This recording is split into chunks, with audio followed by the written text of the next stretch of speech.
Commander, how are you? Why did you want to be a C-Sec officer in the first place? That's a good question. There were several reasons, I guess. Like what? Probably the same as most officers. I wanted to fight injustice, wanted to help people. I guess my father had something to do with it too. He was C-Sec, one of the best. I grew up hearing about his accomplishments or seeing his picture on the vids after a big arrest. He's taking my resignation pretty hard. That's tough. But you'd think he'd be impressed you're going after Saren. My father's a C-Sec man to the bone. Do things right or don't do them at all, he says. He thinks I'm being too rash, too impatient. He's worried I'll become just like Saren. He actually talked me out of becoming a Spectre when I was younger, for the same reasons. You were asked to be a Spectre? Well, I was targeted as a possible Spectre candidate. Me and about 1,000 other Turian military recruits. I could have received special training, but my father didn't like it. He despises the Spectres. He hates the idea of someone having unlimited power with no accountability. He wouldn't like you, Commander. No offense. I suppose I can understand his concern. You can.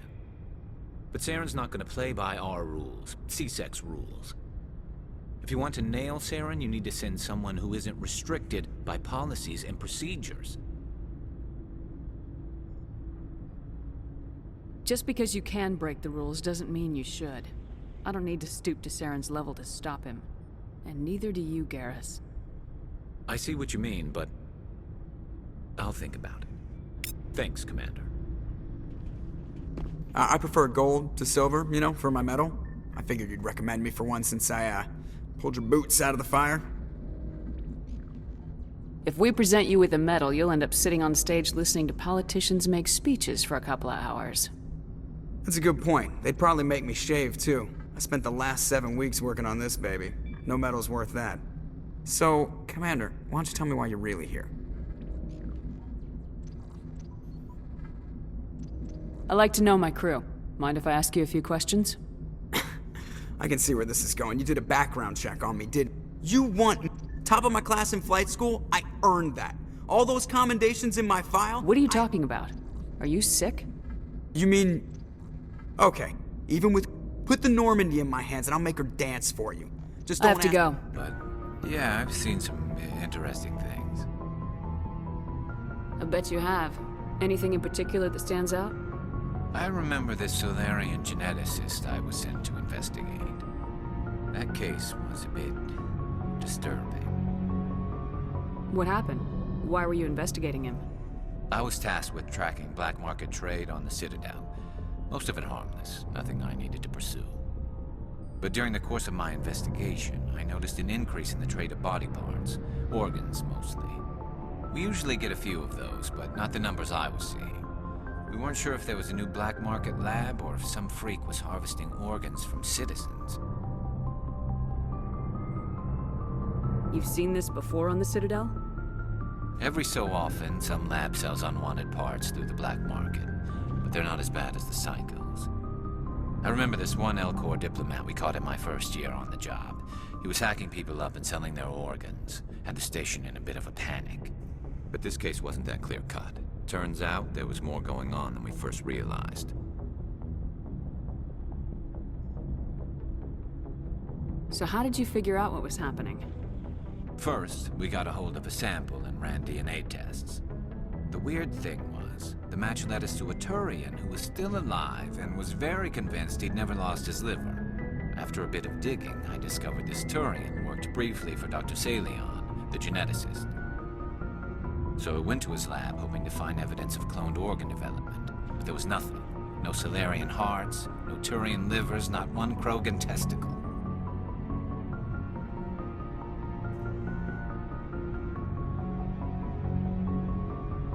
You're kidding, right? Why would anyone want Krogan testicles? Some Krogan believe that testicle transplants can increase their virility, counteract the effects of the genophage. It doesn't work, but that doesn't stop them from buying. They'll pay up to 10,000 credits each. That's 40,000 for a full set. Somebody's making a killing out there. What'd you do about the geneticist? I brought in some of his employees for interrogation to see if I could get them to talk. While I was interviewing one of them, I came across something suspicious.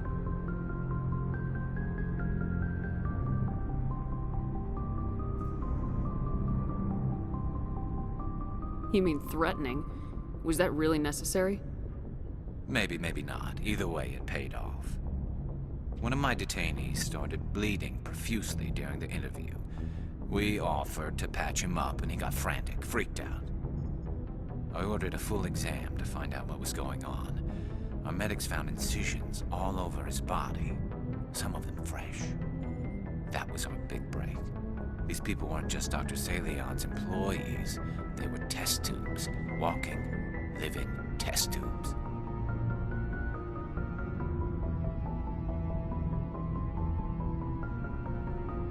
He was growing parts inside these people?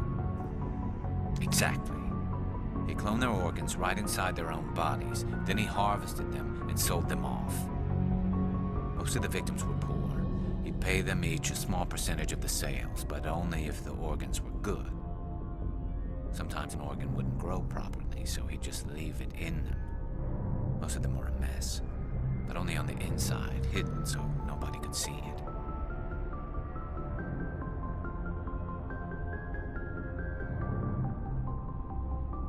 I hope he got what he deserved.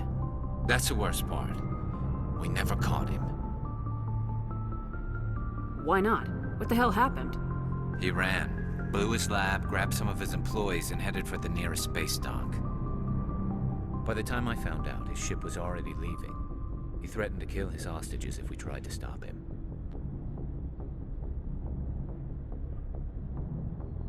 But you went after him anyway, right? I ordered Citadel Defense to shoot him down, but CSEC headquarters countermanded my order. They were worried about the hostages, worried about civilian casualties if the ship was destroyed so close to the Citadel. I told them those hostages were dead anyway. He just used them to make more organs. But they wouldn't listen.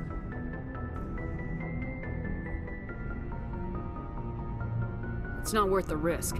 You pursue the vessel and disable it. That's the best choice. They sent the military after him, but he got away just the same. Yes, they did. I went to Palin and told him what I thought of him and his policies. He said if I didn't like it, I could quit. Well, I almost did. All they had to do was disable that ship, stop him from running. Maybe the hostages die, maybe they don't, but at least we stopped the bastard responsible for it all. If you don't care about the fate of those hostages, then you're no better than he is. You're just a terrorist with a badge.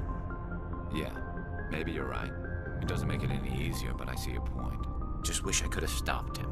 That's all. Do you have any idea what happened to Dr. Salion? I sent out feelers from time to time, hoping to find something. I thought I'd found him a while back. He changed ships and changed his name to Dr. Hart, his idea of a joke, I guess. I told the military, but they weren't convinced it was him. I got the transponder frequency for his new ship, but I just can't get anyone to check it out. I'll check out the coordinates when I get a chance. I was hoping you'd say that. But Commander, take me with you when you go. If it's Salion, I want to be there when you find him. Thank you. Thank you for saving me from those things. Commander, that's him. That's Dr. Salion. What? My name is Hart. Dr. Hart. Please, get me out of here. Are you sure it's him? Positive. There's no escape this time, Doctor. I'd harvest your organs first, but we don't have the time. You're crazy. He's crazy! Please, don't let him do this to me. We'll take him in, drop him off with the military. But we have him. We can't let him get away. Not again. If he dies, we'll never know what he's been up to, or how he did it. We'll take him in, interrogate him, and he'll serve his time. Okay. You're right. You're a very lucky Solarian. You owe the Commander your life. Oh, thank you so very much. And so he dies anyway. What was the point of that? You can't predict how people will act, Garrus, but you can control how you'll respond. In the end, that's what really matters. Yeah. I don't think I ever met anyone like you, Commander. Well, I guess we're done here.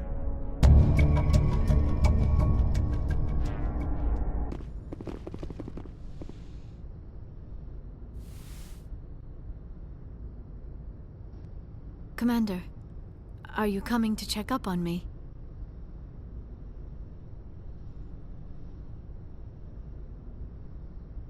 You look much better. How are you feeling? Dr. Chakwas assures me I am going to be fine. I was impressed with her knowledge of Asari physiology. You're in good hands. Dr. Chakwas knows what she's doing. I never properly thanked you for saving me from the Geth, Commander. If you hadn't shown up, I'm just glad we got there in time. So am I. I know you took a chance bringing me aboard this ship. I have seen the way your crew looks at me. They do not trust me. But I am not like Benezia. I will do whatever I can to help you stop Saren. I promise. Don't worry, Liara. I trust you. I know you won't let me down. It means a lot to hear you say that, Commander. Thank you.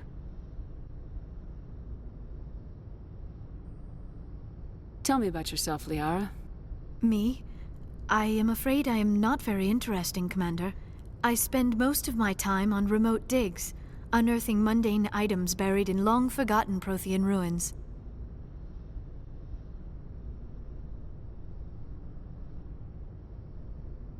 Sounds dangerous. And lonely. Sometimes I would run afoul of indigenous life forms or stumble across a small band of mercenaries or privateers, but I was always careful. Until the Geth followed me to Artemis Tau, I never found myself in any situation my biotics could not handle. As for the solitude, well, that is one aspect that most appealed to me. Sometimes I just need to get away from other people. You don't like other people? I suppose it comes from being a matriarch's daughter. People expected me to follow in Benezia's footsteps. They wanted me to become a leader of our people.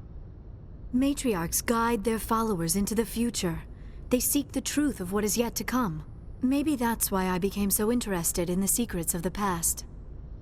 It sounds so foolish when I say it out loud. It sounds like I became an archaeologist simply to spite Benezia. All children rebel against their parents. It's a natural part of growing up. Aha, you share the wisdom of the matriarch, Shepard. That is exactly what Benezia said when I told her of my decision. But there was more to it than that. I felt drawn to the past. The Protheans were these wondrous, mysterious figures. I wanted to know everything about them. That is why I find you so fascinating. You were marked by the beacon on Eden Prime. You were touched by working Prothean technology.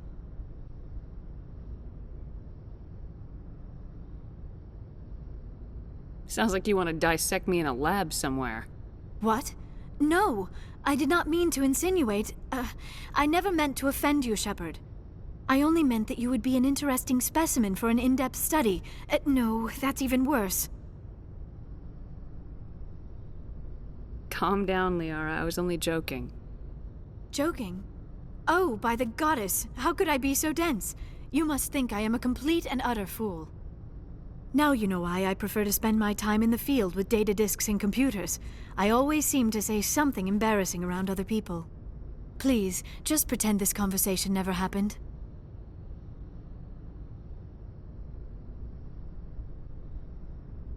Do you know why Benezia joined up with Saren? I don't understand it. She was always outspoken about the need for the Asari to become more involved in shaping galactic events. Maybe she thought allying herself with Saren would somehow be for the greater good in the long run. At least I hope so. This hurts you, doesn't it? None of this makes any sense to me.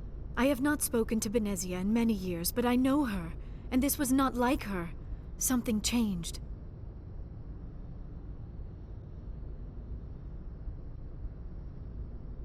I'd like to know more about the Asari. We were the first species to discover the Citadel. We were instrumental in forming the Council, and we always strive to be the voice of peaceful cooperation in galactic disputes. My people believe we are all part of a single galactic community. Each species contributes something to the greater whole. Although we seek to understand other species, it seems few of them seek to understand us. The galaxy is filled with rumors and misinformation about my people. Like what? Most of the inaccuracies are centered around our mating rituals. My species is monogendered. Male and female have no real meaning for us. We still require a partner to reproduce. This second parent, however, may be of any species and any gender. I don't understand. Your species can mate with anyone? Mating is not quite the proper term, not as you understand it.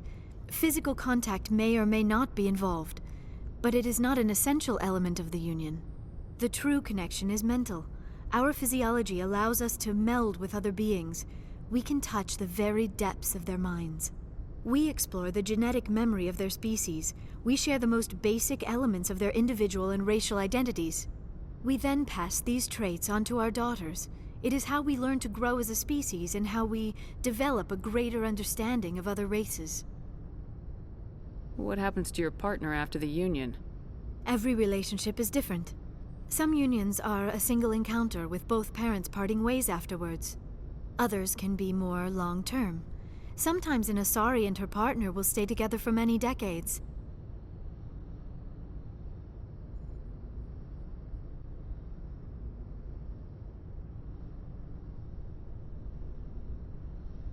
You Asari live for 1,000 years.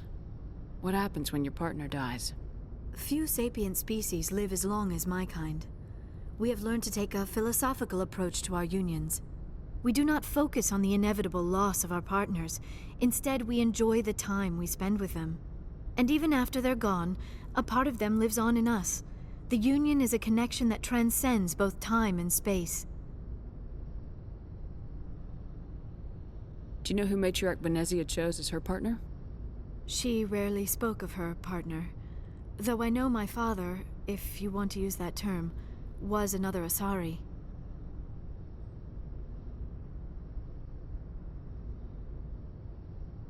I thought you always needed another species to serve as one of the parents. Think about it, Shepard. If we were not able to mate with our own species, we would have died out long before we ever mastered spaceflight and left our homeworld. Union with our own kind is no longer common, not for the purposes of reproduction. Most Asari believe it weakens our species. Asari daughters inherit racial traits from the father species. If both parents are Asari, then nothing has been gained, or so conventional wisdom would hold.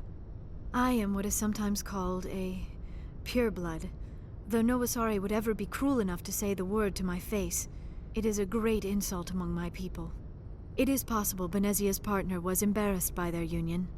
She may have been too ashamed to publicly acknowledge me as her offspring. Maybe she wanted to meet you but couldn't. Maybe something could have happened to her. Maybe she passed away. You might be right. I hope you are. But I have no way to know for sure. Benezia never spoke of her partner. Whatever happened, it caused her too much pain to dwell on it. She raised me by herself, though that is not uncommon. Many Asari raise their children alone, particularly if the father species is short-lived. Often the partner will pass on long before the child reaches maturity.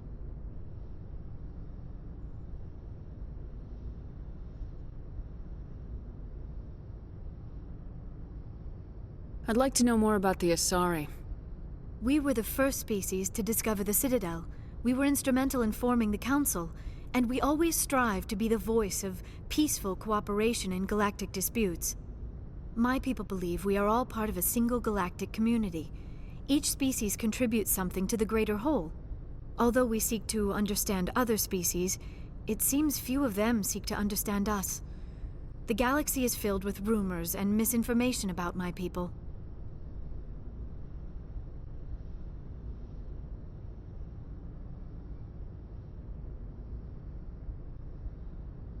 I should go. Goodbye, Shepard. So, we've got Saren on the run. It won't be long now. Saren's good, but I'm better. Good.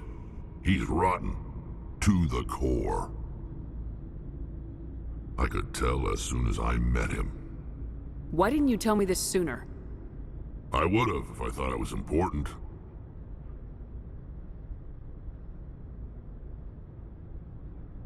I think I'd like to hear about it just the same.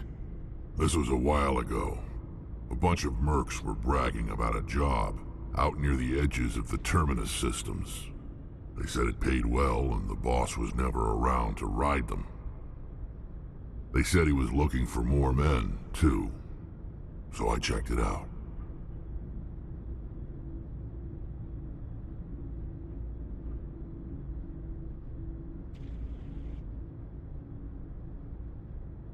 I didn't know Saren was openly recruiting mercs. It wasn't that open, and he only showed his face once. We'd been raiding ships in the area for months when we took out this massive cargo freighter. Our biggest haul yet. I was on board checking bodies for valuables, looking for some extra credits. That's when I saw him. What did Saren want with the ship? I don't know what he wanted. He was just moving through the ship, watching. Couple of the mercs called him by name, but he never spoke to them. Never spoke to anyone. I had a really bad feeling about him, so I got the hell out. Didn't even wait to get paid.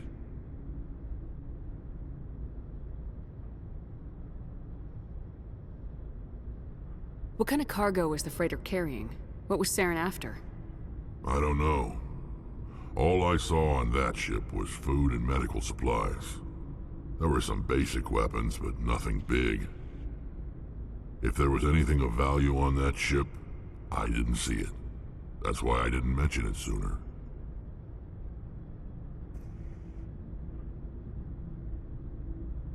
Whose ship was it? There was a Volus trading vessel. Big one. Lots of guards. But they were no match for us. That's the only time you saw him? Yeah. Didn't even know who he was. Still wouldn't if I hadn't joined up with you. But my instincts were right. Every other merc on that mission turned up dead within a week. Every damn one.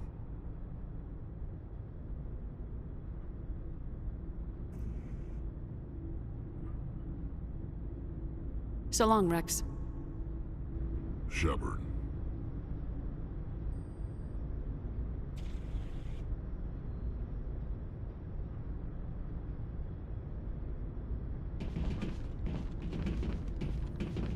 Commander? Do you have a few minutes to talk? One-on-one? Sure. I was hoping to get a minute of your time. Off the record. I keep an open door policy. If you have any concerns, lay them on me. All right.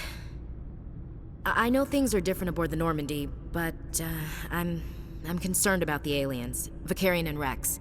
With all due respect, Commander, should they have full access to the ship? They may not serve the Alliance, Chief, but they're allies. At least as far as Saren goes. This is the most advanced ship in the Alliance Navy. I don't think we should give them free rein to poke around the vital systems. Engines, sensors, weapons.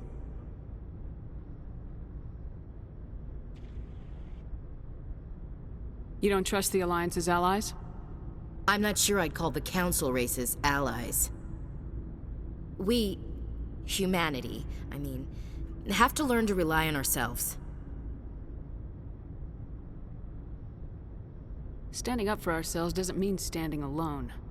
I don't think we should turn down allies. I just think we shouldn't bet everything on them staying allies. As noble as the Council members seem now, if their backs are against the wall, they'll abandon us. You get a pessimistic view of the universe, Williams. A pessimist is what an optimist calls a realist. Look, if you're fighting a bear and the only way for you to survive is to sick your dog on it and run, you'll do it. As much as you love your dog, it isn't human. It's not racism, not really. Members of their species will always be more important to them than humans are.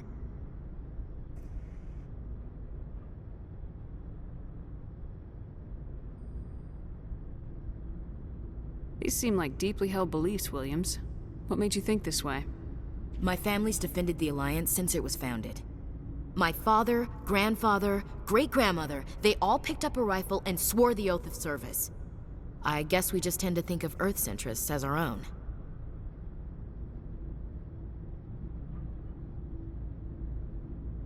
It doesn't sound like you've worked with aliens before. No, ma'am. Mainly I've been groundside, part of the surface garrison forces. I did get a rotation on a space station for training. Every Marine a rifleman, every rifleman ZG certified. That's odd. Your record is spotless and your technical scores are exemplary. You should be serving with the fleet. Anyway, that's why I haven't served with many aliens, Commander.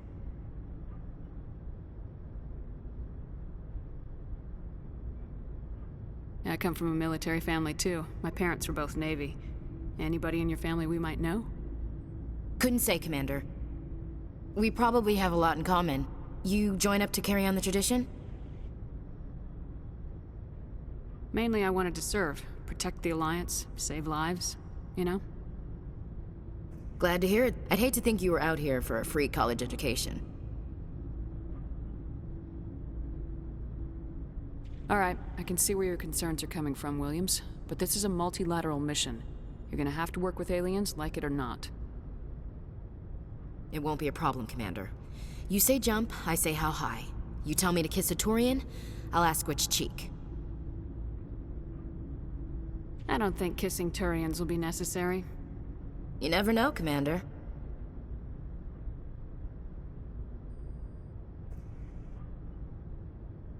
What's your opinion of the last mission? Not sure I buy Dr. Tassoni's story about her and her mom not talking. They're family, right? I think she's being straight with us. Or at least I don't think she lies very often. Yeah, she's probably really bad at it. Hey, want me to ask her about her sex life? Might be illuminating. I don't think she's used to teasing, good-natured or otherwise. No fun, Commander. Too bad those ruins got destroyed. I mean, they lasted thousands of years. That's impressive.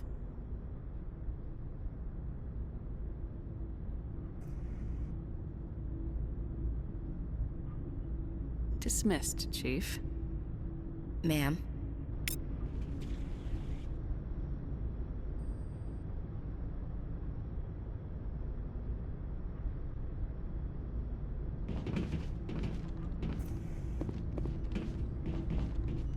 Commander, how are you? Why did you want to be a C-Sec officer in the first place? That's a good question. There were several reasons, I guess. Like what? Probably the same as most officers. I wanted to fight injustice, wanted to help people. I guess my father had something to do with it too. He was C-Sec, one of the best. I grew up hearing about his accomplishments or seeing his picture on the vids after a big arrest. He's taking my resignation pretty hard. That's tough. But you'd think he'd be impressed you're going after Saren. My father's a C-Sec man to the bone. Do things right or don't do them at all, he says. He thinks I'm being too rash, too impatient. He's worried I'll become just like Saren. He actually talked me out of becoming a Spectre when I was younger, for the same reasons. You were asked to be a Spectre. Well, I was targeted as a possible Spectre candidate. Me and about 1,000 other Turian military recruits. I could have received special training, but my father didn't like it. He despises the Spectres. He hates the idea of someone having unlimited power with no accountability. He wouldn't like you, Commander. No offense. I suppose I can understand his concern. You can. But Saren's not gonna play by our rules, C-Sec's rules. If you want to nail Saren, you need to send someone who isn't restricted by policies and procedures. Just because you can break the rules doesn't mean you should. I don't need to stoop to Saren's level to stop him. And neither do you, Garrus. I see what you mean, but I'll think about it. Thanks, Commander. Your ship's amazing, Shepard. I've never seen a drive core like this before. I can't believe you were able to fit it into a ship this small. I'm starting to understand why you humans have been so successful. I had no idea Alliance vessels were so advanced.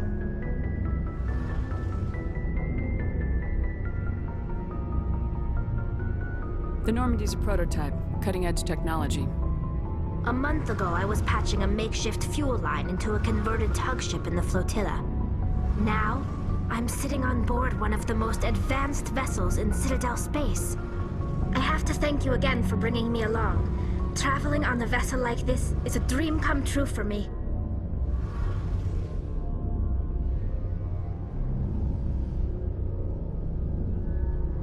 I had no idea you found ship technology so interesting.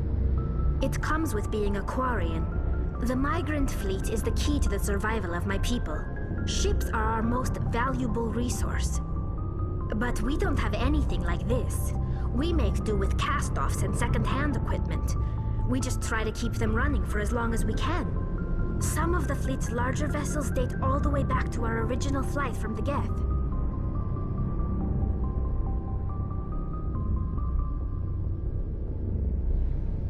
I can't believe your fleet's still using ships that are 3 centuries old. They're constantly being repaired, modified, and refitted. They aren't pretty, but they work. Mostly. We've tried to make ourselves as independent as possible on the flotilla, grow our own food, mine and process our own fuel. But some things we just can't make on our own. A patch to maintain the hull integrity requires raw materials we just don't have. Tell me about your people. Our lives aren't easy. Resources are scarce, and we are constantly on the move. Everything we do must in some way contribute to the continuation of the migrant fleet. There are 17 million Quarians in the flotilla, and each of us relies on the others for survival. The bonds among my people are strong. Unfortunately, we have had to surrender many of the freedoms and civil liberties other species take for granted. What kind of freedoms? Well, it's illegal for parents to have more than one child. If our population grows too much, it would strain our resources to their breaking point. Of course, we also can't allow our numbers to become too few. If our population is in decline, the rule against single births is temporarily repealed. In extreme cases of population decline, incentives are even offered to encourage multiple births, though the Conclave hasn't had to take such measures in nearly a century. That's your government. The Conclave is our civilian branch of government. Each ship can elect a representative to serve on the Conclave and make decisions that affect the fleet as a whole. On matters that affect an individual ship, however, the captain has the final say. It's a tradition that dates back to the early days, when the fleet was governed by martial law. Fortunately, most captains nowadays are smart enough to have an elected council from their crew to give them advice and guidance.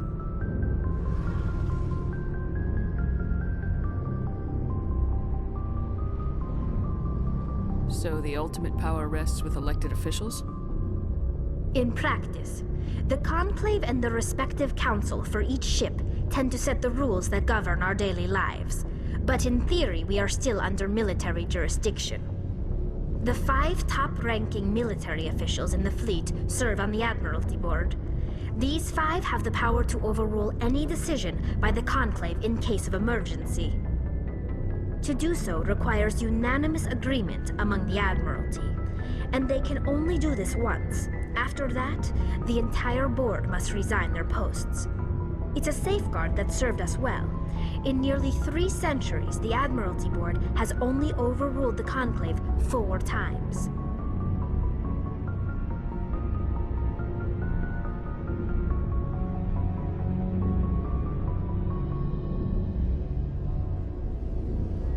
I want to know more about the Geth.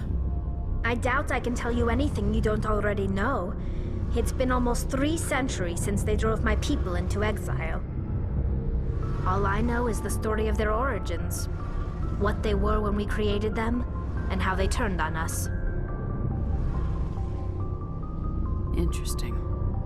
The Geth were originally created to serve as an automated manual labor force. Initially, their intelligence was as limited as any VI. Over time, we made small modifications to their programming to allow them to perform more varied and complex tasks, bringing them closer and closer to true AI status. How come the Council didn't step in and stop you? This wasn't true AI research. We may have been skirting the bounds of the law, but we never did anything that was actually illegal. The changes were so insignificant, so gradual, that we were able to control them. Or so we thought. But one thing we underestimated was the power of the neural network. 1 million Geth thinking simultaneously created an inherently unstable matrix.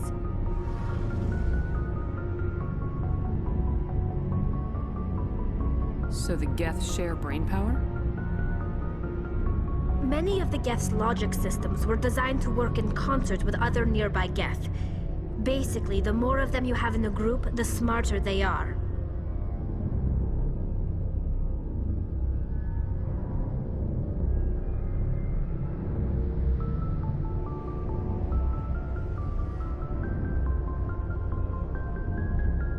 So there's some sort of group consciousness. No, nothing like that. They cannot share sensory data or information. Their programming cannot handle that much simultaneous input. Each Geth maintains an individual awareness and identity. The neural network only operates on a process-based level. It's basically the synthetic equivalent of a subconscious. But when they're in close proximity, they can coordinate low-level functional processes, freeing up more capacity for original or independent thought. That doesn't make any sense.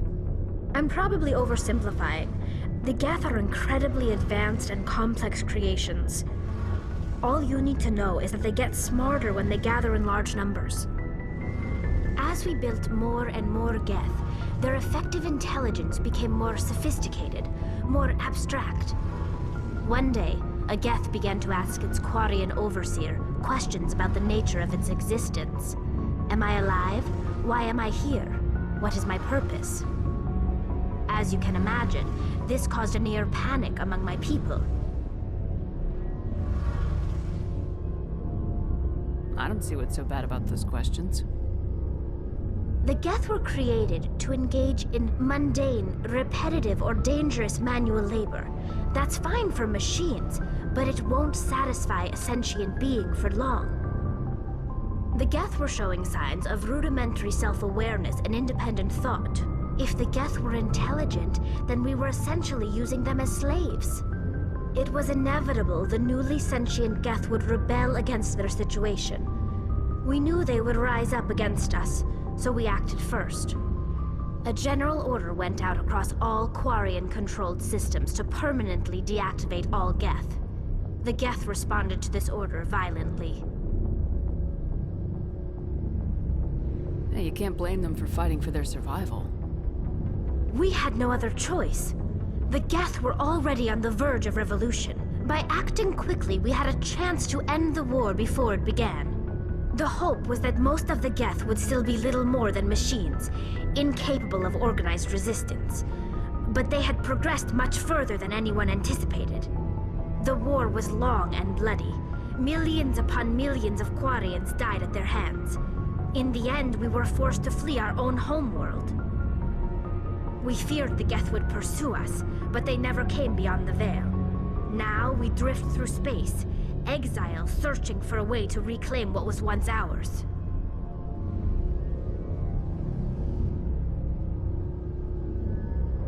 It's hard to feel sorry for you. Your ancestors tried to wipe out another species. We made a mistake when we created the Geth in the first place, but we did not make a mistake when we went to war against them. If we had not acted, they would have wiped us out. They're a synthetic life form. They have no use for organics. None. Why do you think they cut themselves off from the rest of the galaxy? Why do you think they've killed every organic being who's ever tried to contact them? They didn't kill Saren.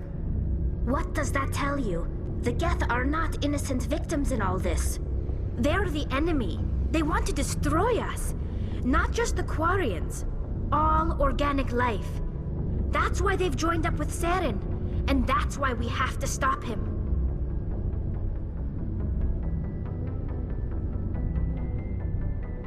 I want to know more about the pilgrimage. When my people reach maturity, we leave our birth ships and seek acceptance with a new crew. It's necessary to maintain genetic diversity among the fleet. But no ship wants to accept someone who will be a burden on them. So, to prove our worth, we embark on a pilgrimage. We set out alone, leaving the flotilla and our families behind us. We only return once we have found something of value we can bring back to the fleet. This is presented as a gift to the captain of the respective ship we wish to join. If the gift is accepted, we are welcomed into the crew. Can a captain choose to reject the gift? That doesn't happen often. Most captains are eager to increase the size of their crew. It increases their own standing in our society. Even when the gift is not particularly valuable, the captain usually accepts it out of a sense of tradition. However, there is a stigma to presenting a substandard gift. It's not the best way to make a good impression on a new community. Most pilgrims don't return until they find something worthwhile.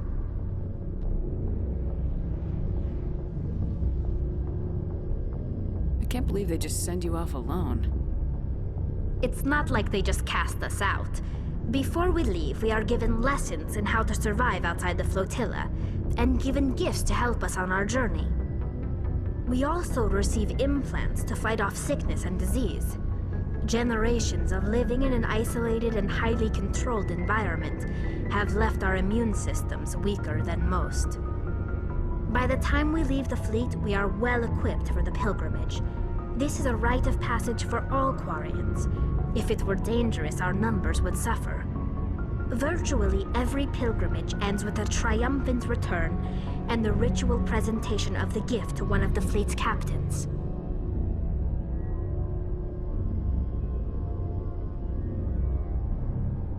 I want to talk about something else.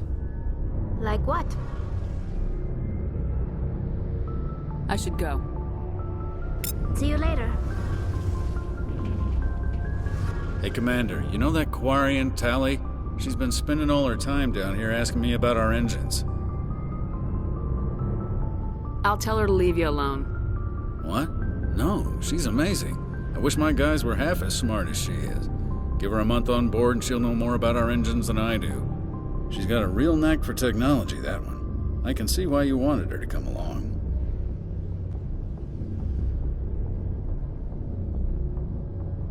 I figured she'd be a real asset to the team. You got an eye for talent, Commander, but I'm guessing that's not why you came down here.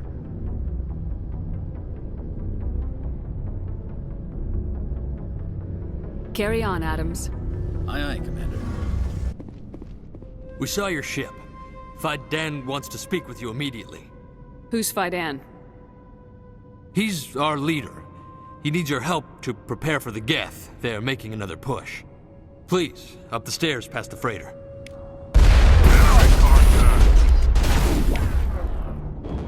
Oh, Commander. I'm glad they finally sent somebody to help us. You're a bit late, aren't you? Arcelia. Sorry, Commander. Everyone's on edge since... Watch out! That's close enough! Relax, Jong. They're obviously not Geth.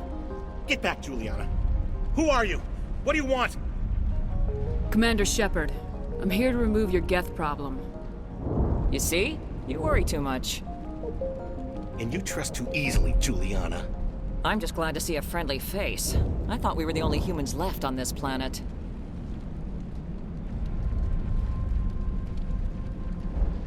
Kaidan and some of the members of Zoo's Hope are still alive. I thought you said they were all dead. I said they were probably all dead. They're still alive, but the Geth hit them pretty hard. We know what that's like. Those damn synthetics are relentless. I'll do whatever I can to keep them away from you, but I need some information. What kind of information? Ignore him. The Geth are up in the Exogeny headquarters, just a bit further along the Skyway. Those headquarters are private property, soldier. Remove the Geth and nothing else. I'm not interested in your company's secrets. Commander, before you go, my daughter, Lisbeth, she's missing. They shouldn't waste time poking around. We can do a proper accounting of our casualties after the Geth are gone. That's my daughter you're talking about. She's still alive. I know it. Where's your daughter, Juliana? She was working in the Exogeny building when the attacks came. Oh, yeah, there were several places she could hide. For a short time.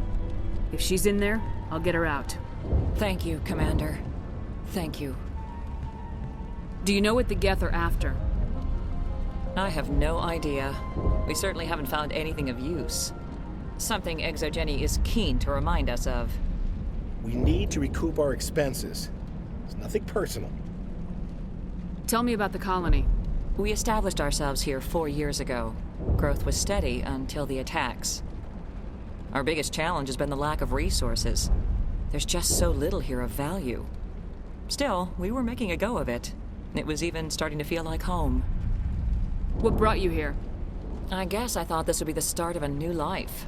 I wanted to go where I could feel like I was making a difference. Instead, everything we built is destroyed. It's very hard not to lose hope. Where's your daughter, Juliana? Somewhere at the Exogeny headquarters, I hope. How did you get split up from the Zoo's Hope colony?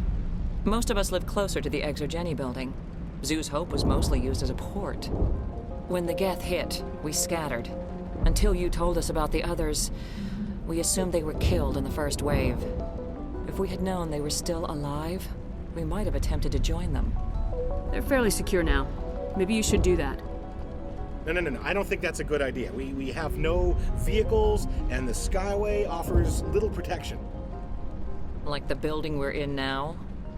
Listen, our best hope is to sit tight and wait for company reinforcements. They'll come eventually. What was the building used for?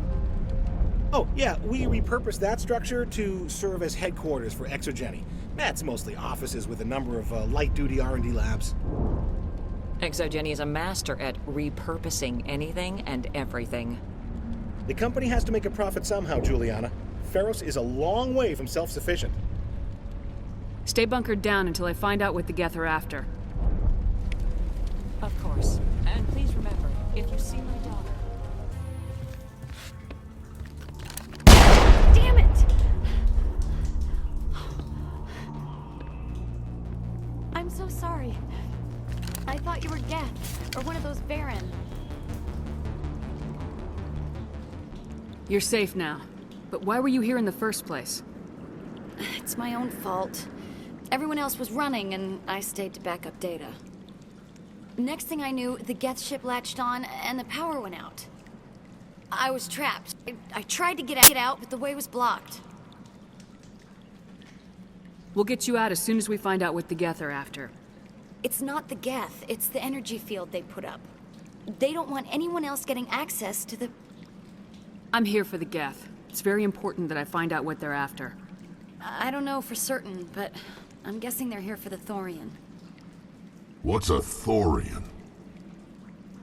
It's an indigenous life form. Exogeny was studying it. What else can you tell me? Do you know where I can find this Thorian? I might be able to, but not with those Geth crawling around everywhere. Look, we need to get out of here, past that field.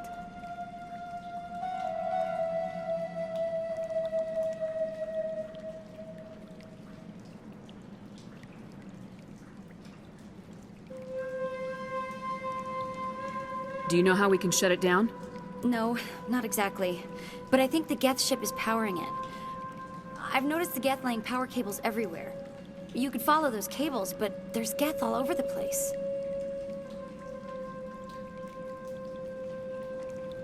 Tell me about yourself. I'm just a research assistant for Exogeny. I came here with my mother. I don't even know if she made it out alive. She's with some others from the colony. She's safe for now. She's alive? thank God. I thought I was the only one left. Please, Commander, just get that field down so I can see my mother again. Tell me what you know about the Thorian. I really don't know that much about it. I think it's some kind of plant being. I know it's very old. Thousands of years, even. Why do you think the Geth would be interested in the Thorian? It's just a plant. I don't know why the Geth would care. Exogeny was studying it, but I don't think they found anything special. You stay put. I'll go open some doors. Oh, here, take my ID. This should get you past any locked doors. Good luck with that field. Stupid machine! Access encrypted files. No, I don't want to review protocol. I am unable to comply. Please contact your supervisor. Damn it! Tell me what I want or I'll blast your virtual ass into actual dust! Please contact your supervisor for a level 4 security exemption, or make an appointment with... Stupid machine! If there is nothing else, please step aside. There is a queue forming behind you for the use of this console.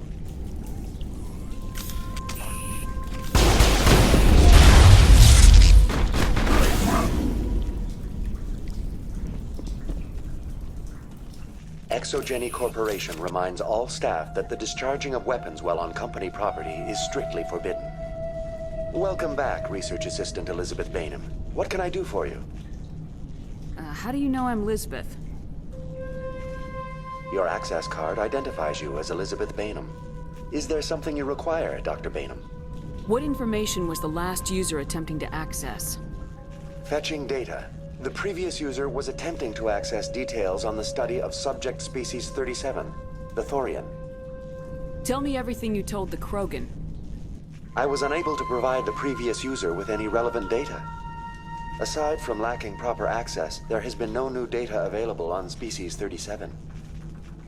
All sensors monitoring the observation post at Zoo's Hope have been inactive for several cycles. What does Zoo's Hope have to do with the Thorian? Species 37 is located within the substructure of the Zoo's Hope outpost. Tell me everything you know about the Thorian. The Thorian is a simple plant life form that exhibits a sentient behavior uncommon with other flora. Through dispersion and the eventual inhalation of spores, it can affect and control other organisms, including humans.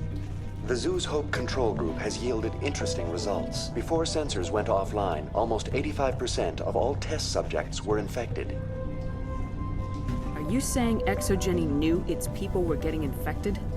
It was deemed necessary to assess the true potential of species 37. That's why they were acting so strange. We should contact Joker. Joker! Come in, Joker! Damn it! That field's blocking us. We've got to drop that shield and get back to the outpost. VI, what can you tell me about the Geth ship and the field it's generating? I have limited data on the Geth. They have effectively blocked all sensors within the facility. I have detected unusual power fluctuations, but am unable to determine the source.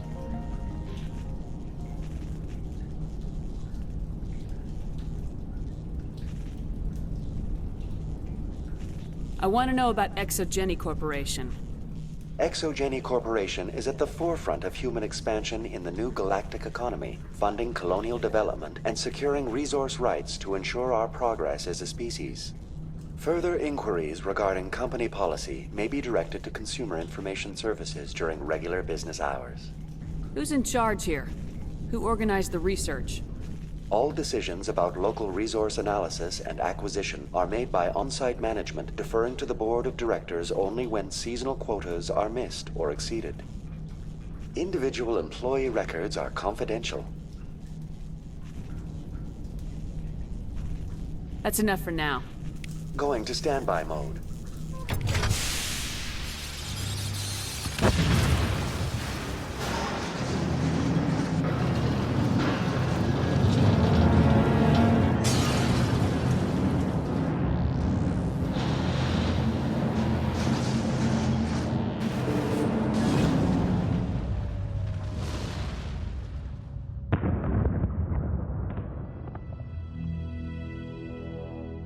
All right.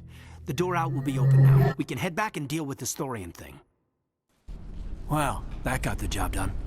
This was my kind of mission. Kill a bunch of Geth, and end things off with a huge crash. I repeat, Normandy to shore party. Are you reading? Anyone there? Normandy to shore party. Come on, Commander, talk to me. Is that you, Joker? What's going on over there? We're in lockdown here, Commander. Something happened to the colonists. They're banging on the hull, trying to claw their way inside the ship. They're freaking out. They can't do any real damage. We're on our way back. Just hold your position. Yeah, okay. Well, we'll just wait right here for you, Commander. This place will be crawling with Geth in a minute. Keep together and we'll get out of here in one piece. There you are. We should get out of here. I don't think this place is safe. I need some answers. You knew more about the Thorian than you let on. I was afraid. I wanted to stop the tests, but they threatened me. Told me I'd be next. When the Geth attacked, I stayed behind to send a message to Colonial Affairs. I tried to tell them where to find the Thorian, but the power cut before I could send the message. I never meant for this to happen. You did what you could. I'll help them if you can tell me where to find the Thorian. The Thorian is underneath Zoo's Hope, but the entrance is blocked. The colonists covered it with the freighter just before the Geth attacked. But why are the Geth after the Thorian? What could Saren want with it? Well, it does have unique mind control capabilities. That's what Exogeny was interested in. Normandy to shore party, come in. What is it, Joker? We're getting a lot of Geth comm chatter. Looks like they're headed your way. Thanks for the heads up, Joker. You heard the man. Let's move out. I'm coming with you. I might be able to help. Undo the mess I helped create.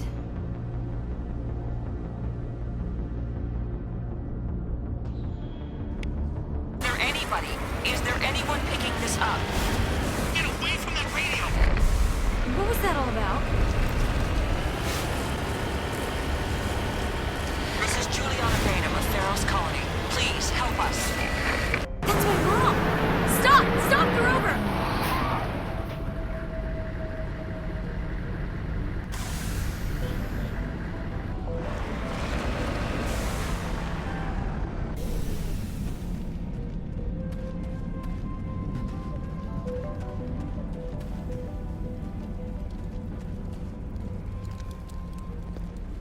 You can't do this, John. Everyone shut up! Let me think. What's going on? You won't get away with this. Get her out of here! Get away from her, you son of a bitch! Lisbeth! Damn it! Come out where I can see you! All of you! Shepard. Damn it. I knew it was too much to hope the Geth would kill you. I found some interesting facts about you in the Exogeny database. I know what you did during the Blitz, but your heroics aren't needed here. We can talk this out. Nobody needs to get hurt. You don't understand. It's not that easy. Communications are back up. Exogeny wants this place purged. This is a human colony, Jong. You can't just repurpose us. It's not just you. There's something here far more valuable than a few colonists. You're after the one unique thing Pharos has, the Thorian. The what? It's a telepathic life form living under Zoo's Hope. It's taking control of the colonists there. Exogeny knew all along. You won't get away with this, Jong. So you keep saying, but nobody's gonna miss a few colonists. I won't let you hurt these people anymore. Drop your weapon or be prepared to use it. If that's the way it has to be, heck, come on!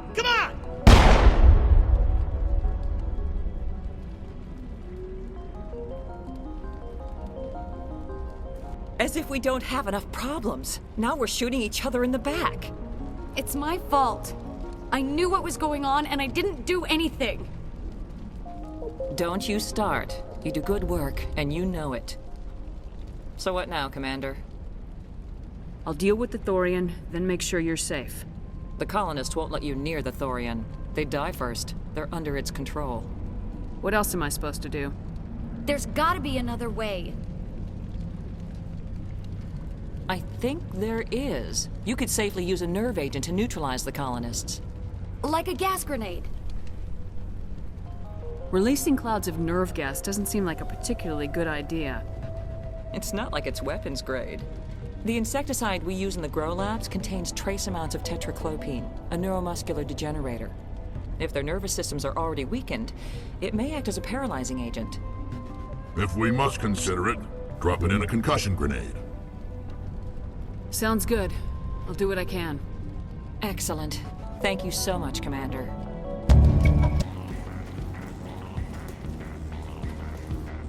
Okay, by the numbers. We just need to find... What is that? That does not look like any plant I've ever seen. This may be... problematic.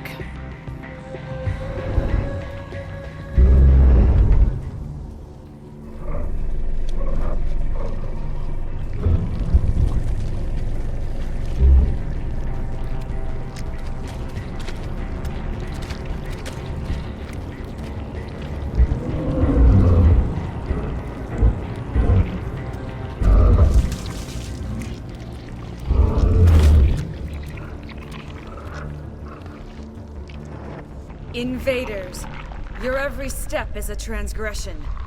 1,000 feelers appraise you as meat, good only to dig or decompose. I speak for the old growth as I did for Saren. You are within and before the Thorian. It commands that you be in awe. You gave something to Saren. Something I need. Saren sought knowledge of those who are gone. The old growth listened to flesh for the first time in the long cycle. Trades were made. Then cold ones began killing the flesh that would tend the next cycle.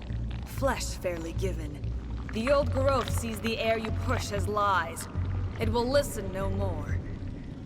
I won't let you keep your thralls. Release them, now. No more will the Thorian listen to those that scurry. Your lives are short, but have gone on too long. Your blood will feed the ground. Growth!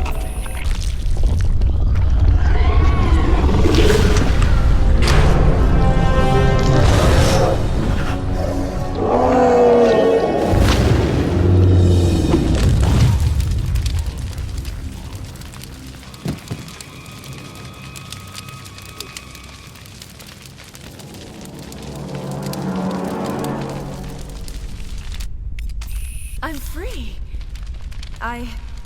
I suppose I should thank you for releasing me.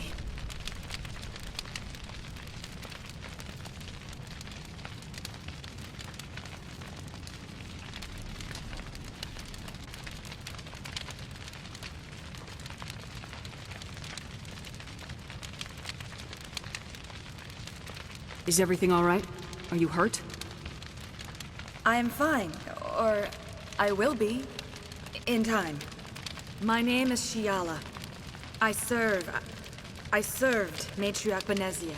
When she allied herself with Saren, so did I. Benezia foresaw the influence Saren would have. She joined him to guide him down a gentler path. But Saren is compelling. Benezia lost her way.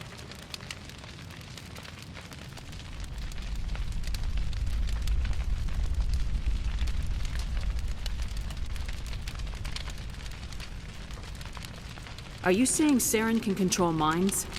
Benezia underestimated Saren, as I did. We came to believe in his cause and his goals. The strength of his influence is troubling. Typical Asari meddling. About time it bit you in the ass.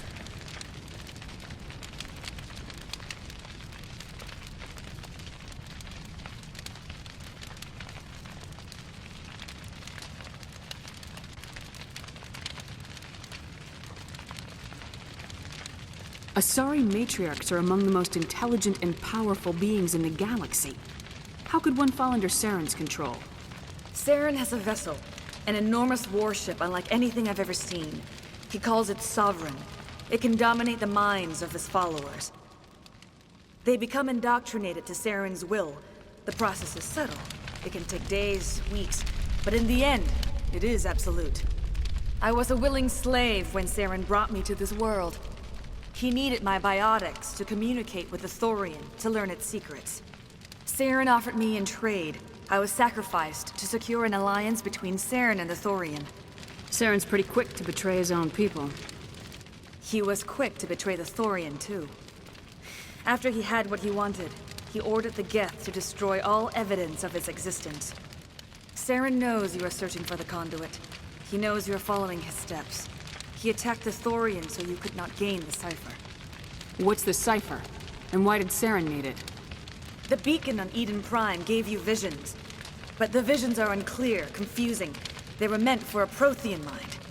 To truly comprehend them, you must think like a Prothean. You must understand their culture, their history, their very existence. The Thorian was here long before the Protheans built this city. It watched and studied them. When they died, it consumed them. They became a part of it. So the Thorian taught Saren to think like a Prothean. How? The cipher is the very essence of being a Prothean. It cannot be described or explained. It would be like describing color to a creature without eyes. To understand, you must have access to endemic ancestral memory. A viewpoint spanning thousands of Prothean generations. I sensed this ancestral memory, the cipher, when I melded with the Thorian. Our identities merged, our minds intertwined. Such knowledge cannot be taught. It simply exists. I need that knowledge to stop Saren. There is a way. I can transfer the knowledge from my mind to yours, as I did with Saren. Try to relax, Commander. Slow, deep breaths. Let go of your physical shell. Reach out to grasp the threads that bind us, one to another. Every action sends ripples across the galaxy. Every idea must touch another mind to live. Each emotion must mark another's spirit. We are all connected. Every living being united in a single glorious existence. Open yourself to the universe, Commander.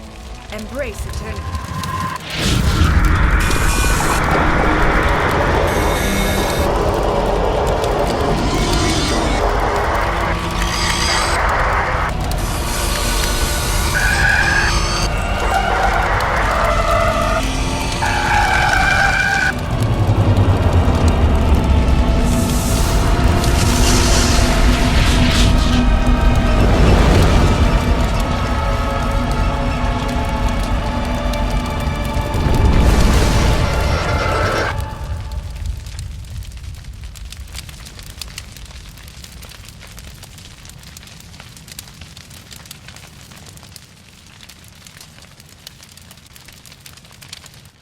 I have given you the cipher, just as it was given to Saren. The ancestral memories of the Protheans are a part of you now. What just happened? Are you okay? I saw something. It still didn't make any sense. You have been given a great gift. The experience of an entire people. It will take time for your mind to process this information. You look pretty rough. We should get you back to the ship. I'm sorry if you have suffered, but there was no other way. You needed the cipher. In time, it will help you understand the vision from the beacon. Tell me more about this ship Saren has. Sovereign is alien. I do not know how it was built or where it comes from. Its design does not match that of any known spacefaring species. It dwarfs any vessel in the Citadel or Alliance fleets. Its weapons are devastating. Its defenses virtually impenetrable. With it, Saren believes he is unstoppable. You said Saren uses it to manipulate his followers. The indoctrination. There is an energy about Sovereign. You feel drawn to the ship. It makes Saren's arguments more persuasive, more compelling. Spend enough time in Sovereign's presence and you will lose yourself. There is no other way to explain it. I want to know more about Benezia. Benezia was greatly respected among our people. A powerful biotic, even for an Asari. She was widely known as a teacher of philosophy and religion. She always sought the paths of peace and harmony. She joined with Saren because she hoped to turn him away from his path of destruction. Instead, she became one of his most powerful allies. As I mentioned before, Matriarch Benezia underestimated Saren. Be sure you do not make the same mistake. What else can you tell me about Saren? There is little I could tell you that you do not already know. He's powerful, he's charismatic, and he is dangerous. Once I followed him, blind to his true nature. But now I see he's leading the galaxy into an age of darkness and suffering. Is there anything else you can tell me about the Thorian? When the creature enveloped me, I became part of it, but I still don't truly understand it. So alien, so ancient. Its exact age is impossible to know. It measured time differently. 10,000 years of hibernation broken by a few frantic centuries of activity. Its mind was awesome, magnificent. It transcended all classification. And now it is gone. Don't tell me you feel sorry for that thing. The Thorian was a unique life form. A sentient being that lived for 50,000 years, maybe more. There is nothing even remotely like it in the known galaxy. I'm grateful you saved me from a life of thraldom. Yet I cannot help but feel some sorrow for the loss of such a rare and remarkable creature. I want to know more about you. There is nothing remarkable about me. I was merely one of Matriarch Benezia's disciples. For nearly 2 centuries, I followed her, learning at her feet. When Benezia revealed her plan to join Saren, she gave her disciples a choice. Only those who were willing had to follow her. Many felt her plan was too dangerous. But I believed in her. I thought she could turn Saren away from his insanity. Instead, we joined him in it. Now that you're free of the Thorian, what are you planning to do next? If you allow it, I would like to stay here with the colonists. They have suffered greatly, and I played a role in their suffering. I would like to make amends. The colonists will need all the help they can get. They'll be happy to have you on their side. Thank you, Commander. May fortune smile upon you. You look pale. Are you suffering any ill effects? The cipher shook me up a bit. I might be able to help you. I am an expert on the Protheans. If I join my consciousness to yours, maybe we can make some sense of it. Do it. Hurry. We don't have much time. Relax, Commander. Embrace eternity.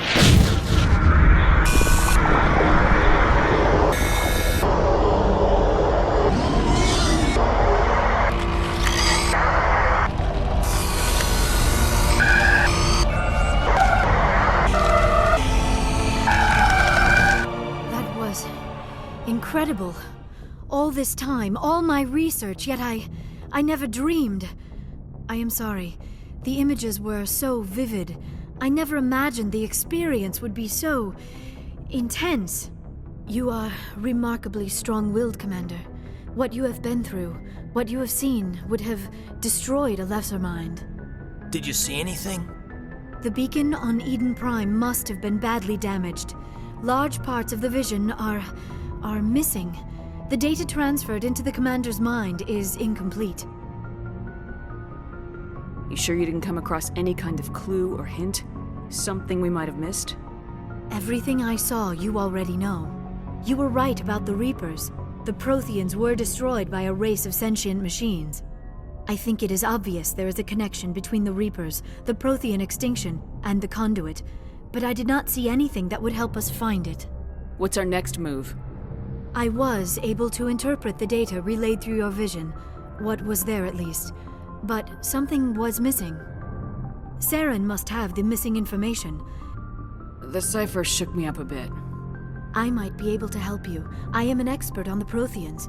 If I join my consciousness to yours, maybe we can make some sense of it. Do it. Hurry. We don't have much time. Relax, Commander. Embrace eternity.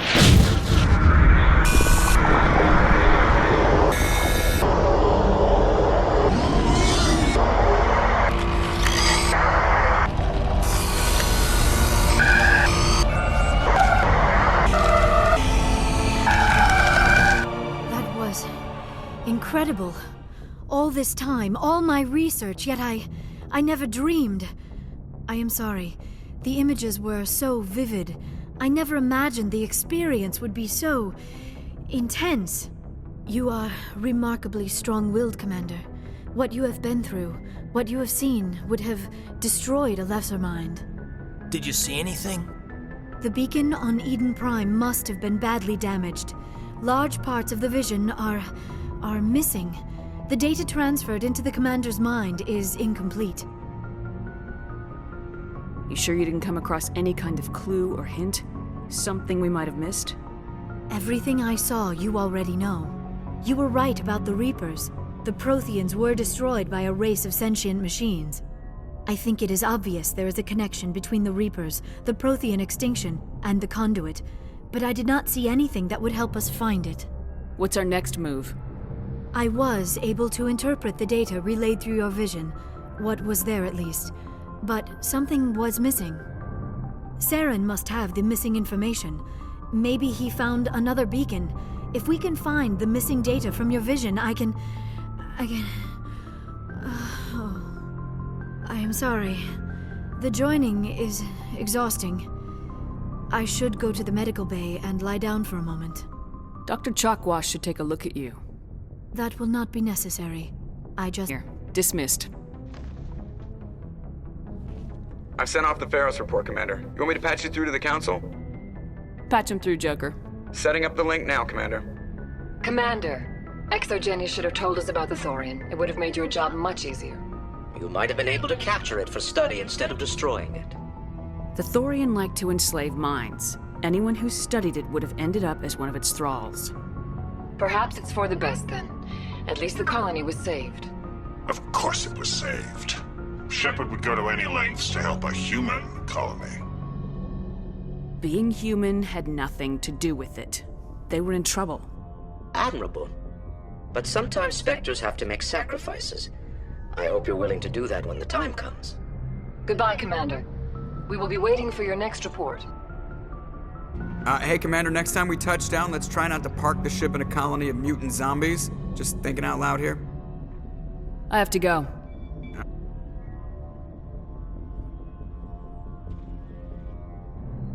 We haven't had time together since our last chat. A lot was said when we talked. You seemed decisive then, Lieutenant. Why so hesitant now? Sorry, not sure where I stand. You seem a bit, distracted by someone. Someone? You're referring to our young Prothean expert. I think she's older than both of us put together, but, yeah. There's a lower deck rumor that she's, interested in you as more than a source of Prothean data. She's a very interesting lady, to my, tastes, but, I never claimed to be big on alien culture. You seem awfully worried about my personal affairs. It's just that we don't have much downtime these days. I like being around you, but I don't want to take up your personal time. Look, there's nothing between Liara and me. What's the real issue here, Kaidan? No issue, Shepard. At least, not when you're around. I'm just looking for an ear. The debriefing wasn't the right place to say how ridiculous this is. Seems like every other race in the galaxy is wrapped up in their own problems. They don't want to see what's coming. Wanting to believe everything will be fine? Sounds like human nature to me. Yeah, I guess some things carry across species well enough. I should remember that after what happened with Vernus. I'd think you'd carry a grudge over the crap you took from Vernus. Before I met Vernus, I knew as much as any other civilian. Aliens were weird, superior, and tried to tell us what to do. I mean, it's only been 26 years since first contact. That's not a lot of time to understand them. But it was Vernus who made me see how human aliens are. They're not different or special. They're jerks and saints, just like us. Hell, by the time I got payback, I didn't even want it anymore. I don't see you snapping very easily. What finally did it? He hurt Rana. Broke her arm. She reached for a glass of water instead of pulling it biotically. She just wanted a drink without getting a nosebleed, you know? Like an idiot, I stood up, Didn't know what I was gonna do, just something. And Vernus lost it. Beat the crap out of me. Kept shouting how they should have bombed us back to the Stone Age.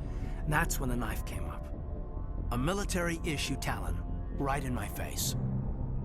I cut loose. Full biotic kick right in the teeth. Almost as strong as I can manage now. At 17, that's something. You wanted to help a girl you cared for. That's a noble thing. Maybe my intentions were noble, but I lost control. I killed him, Shepard. Snapped his neck. They probably could have saved him if they got him to an infirmary quick enough. But they didn't. Caused a stir when they shipped him home. Bot training was shut down. Kinetics folded a couple of years later. That's funny. I'm not sure which of us got the worst of what happened. Was Rana all right? Rana? Yeah. Yeah, she was fine. We never really, we stopped talking after that. Tell me what happened. Rana had a gentle heart. She loved everyone. Vernus terrified her. We all protected her from him. Everyone loved her. But after what I did to him, she was terrified of me too. Anyway, this is, I had a point here. Aliens are individuals. Just because one's an ass doesn't mean they all are. So, yeah, I hated that Turian. But he wasn't a Turian to me. He was Vernus. So that's why you're so self-controlled. I'm no more disciplined than any other biotic, Shepard. This is all ancient history. I'm over it. You agonize over doing the right thing and never let yourself lose control. Because Rana spurned you after Vernus died. That's... all right. Maybe you have a point. Maybe. But I'm okay. You don't have to worry about me. Fully functional human being. And I won't be a burden on you. On the crew. Kaidan, you're a strong man. Talking about this doesn't make you a whiner, and it doesn't make you immature. It makes you human. All right, but it's embarrassing you had to tell me that. You're right. I might need to loosen up a little. I'll try. Glad you'll be here when it's over, Shepard. I'm looking forward to some shore leave. What's your opinion on the last mission? I'm glad there aren't many aliens like the Thorian. I don't think my stomach could take it. One of my cousins has an agribusiness. I was thinking of calling him. Maybe he can get some shipments into Pharos. I mean, now that they're cut off from the company. We'll talk later, Kaidan. I'd like that.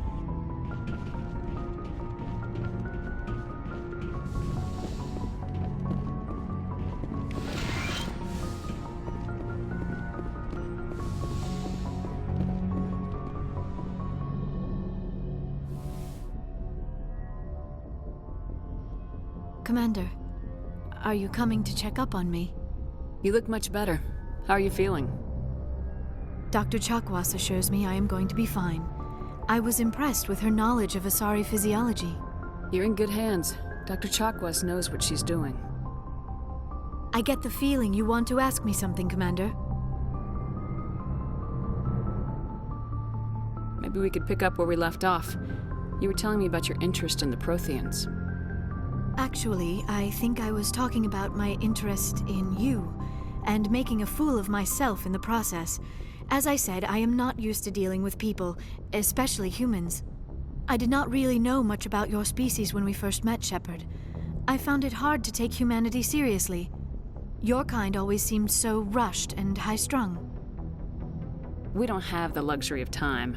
An Asari can live for 1,000 years. We're lucky if we hit 150. That is true. At first I thought that was a weakness of your species. After spending time with you and your crew, however, I think it may actually be an advantage. You humans are creatures of action. You pursue your goals with an almost indomitable determination. It is an admirable trait, but also an intimidating one. You're scared of us? Unfortunately, the rest of the galaxy sees humanity as something of a bully. You run over anyone in your path to get what you want. It is up to people like you to change their minds, Shepard. I'm doing the best I can, Liara. There is a reason the Council chose you to become a Spectre. They saw something special in you. the best of what humanity has to offer. I looked into your history. I know what you did during the Blitz. It was a remarkable display of courage and heroism. You didn't need to go behind my back. I would have told you whatever you wanted to know. I apologize, Commander. After our last conversation, I was afraid I would say something stupid again. I wanted to know more about you, to understand what made you into the woman you are. There is something compelling about you, Shepard. Are you sure you're interested in me, or is it my visions of the Protheans? I admit, your connection to the Protheans had something to do with my initial interest, but it has grown beyond that. My interest in you, however, is strictly professional. I want to make that clear. It is obvious that you and Lieutenant Alenko already have some type of relationship. I would not want to come between you. I care about Kaidan. A lot. I thought so. I should never have mentioned this. Please, Commander, let's talk about something else. I should go. Goodbye, Commander. Commander, I wanted to thank you. What for, Garrus? For everything. Taking me with you, letting me be part of your team. I've learned a lot. I've thought a lot about what you've told me. About not sacrificing innocence to achieve the goal. About finding the best way through, not just the fastest. And I've been thinking about Dr. Saleon, too. I'd convinced myself that he deserved to die, but then I started thinking about why I wanted him dead. I realized it wasn't because of what he did to those people. That was part of it, but I think most of it was because he got away from me. He escaped under my watch, and I didn't like that. I let it become personal. Words mean nothing until you turn them into action, Garrus. What are you gonna do about it? Well, I'm going back to CSEC. I think I can make a difference there. I'll also reapply for Spectre training, but I'll do it right. I won't compromise myself to get there. If the people I'm sworn to protect can't trust me, then I don't deserve to be the one protecting them. I'm glad you see it that way. Keep that in mind when we meet Saren. Don't worry, Commander. I will. Shepard? So you'd rather be a merc than help your people? I'm a fighter. It's what I do. Aren't you at all worried about what will happen to the Krogan?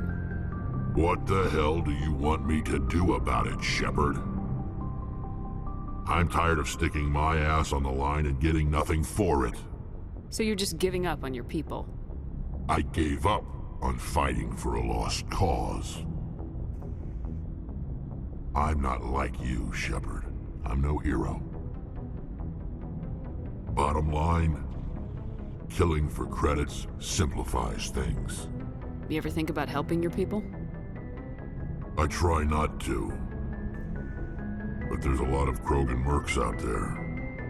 I'm always running into them. Half the time I'm being paid to kill them. But that's just part of the job. You don't get to pick who your enemies are. How long have you been a merc? Long enough. I took my first contract right after I left my home system. It's good work if it doesn't kill you. I get the feeling you enjoy your work. Sure. You get to see the galaxy on someone else's credits, and most days end with a good fight. I've tried more organized fighting, private armies and such, but it gets too messy. I fight best on my own, or in very small groups.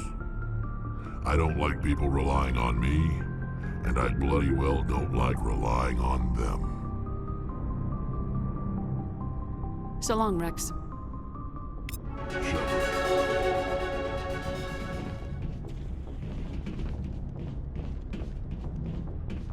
Commander? Do you have a few minutes to talk? One-on-one? I'm off duty until tomorrow. I was gonna have a small drink. Bit of a celebration. If you're interested. What's the occasion? It's Armistice Day, when the First Contact War ended. My family always marks it. Since I'm the only Williams aboard, I thought I'd ask you. Seems like an odd thing to celebrate. That was 26 years ago. In our family, it's not really a celebration, more like an obligation. Don't tell me you don't know about my family. My commanders always find out. It's not in my files or something? There's almost nothing in your files. Technical scores and a list of crap assignments. There's a reason for the crap assignments.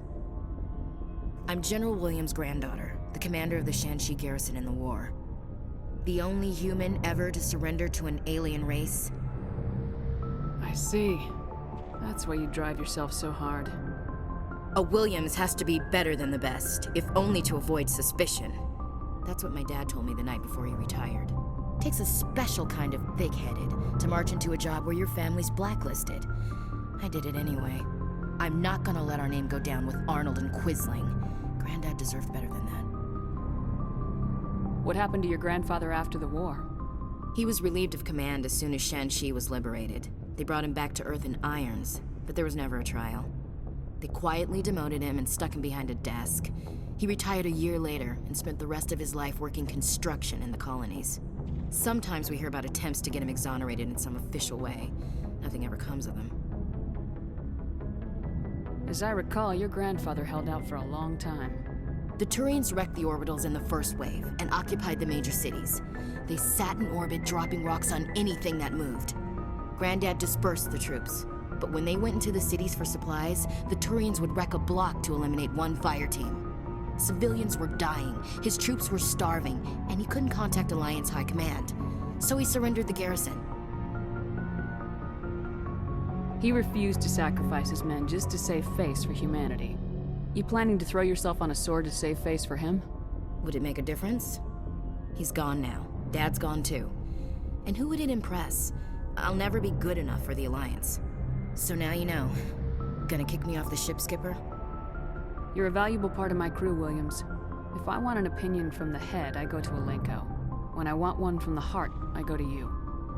I also play a mean game of pool. But anyway, I've got things to do before we land. I'm sure you do too. Dismissed, Chief. Ma'am.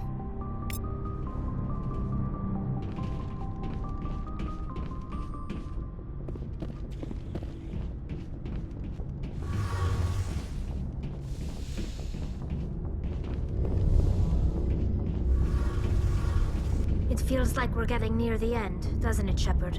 With Saren, I mean. It won't be much longer. One way or another, it'll all be over soon. You'll find the conduit before he does. I know you will. You have to. And after this is all over, when my pilgrimage ends and I go back to my own people, I'll be proud to say I was a part of it. We couldn't have done this without you, Tali. You've been good to me. A lot of people treat Quarians like second-class citizens. They just want us to go back to our fleet and disappear. But you've treated me just like everyone else on your crew. Like an equal. That means a lot, and it says something about you. Whatever happens, I just want to say thank you for that. I'm gonna miss you when you go back to your own people, Tali. That won't happen for a while yet. I'll be right here anytime you need me. I should go. See you later. Good timing, Commander. We got a transmission coming in from the Citadel. Top priority clearance. Is it the Ambassador? It's not his signature. I think it's from the Council. I'll patch it through to the comm room.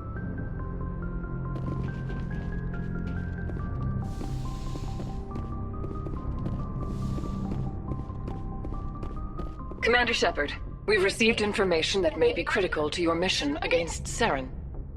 I'll take all the help I can get. We've received an urgent message from one of our infiltration regiments in the Traverse. You mean spies? Spectres tend to attract attention, Commander, but they are only one arm of the Council. Special task groups are often a better option for monitoring developing situations. We currently have several infiltration units scattered throughout the border regions of Citadel space. This particular unit was gathering intel on Saren. What did they find? Unfortunately, the message we received was little more than static. The infiltration team must be in a situation where they can't set up proper interstellar communications. But the message was sent on a channel reserved for mission-critical communications. Whatever they were trying to tell us, we know it was important. Considering your interest in Saren, we thought you might want to investigate this. Find out what happened to our team. The signal originated from the planet Vermeer. I'll look into it. The Council prefers not to become involved in the specifics of Spectre activities. We only want you to be aware of all your options, including Vermeer. Good luck, Commander Shepard. We will keep you advised if we learn anything else.